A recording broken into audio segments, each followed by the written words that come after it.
It's my shopping day. তো আমি shopping মলে ঢুকে দেখছি একটা ছোট্ট কি কিউট পুতুলটা দেখতে, বাট দেওয়ার মতো তো কেউ নেই। হ্যাঁ এভরিওয়ান, আমি প্রিয়াঙ্কা চলে আসলাম নতুন আরও একটা মিনি ব্লগ নিয়ে অনেক দিন পর।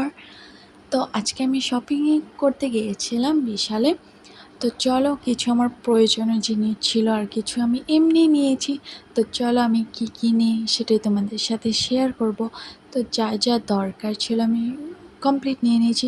আর এখানে কিছু জিনিস ছিল সে সুন্দর সুন্দর, তো দেখতেই পাচ্ছ একদম অনেক কম দামি ছিল, মাত্র 19 টাকা করে।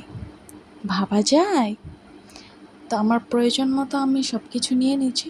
চলো বিলিং করানো যাক। তো আমি বিলিং টিলিং করে পার হয়ে পড়েছি, এবার যাচ্ছি আমি বাড়ি। তো দেখা হচ্ছে নেক্সট আরও কোনো মিনি ব্লগে। তো bye bye, like comment and share.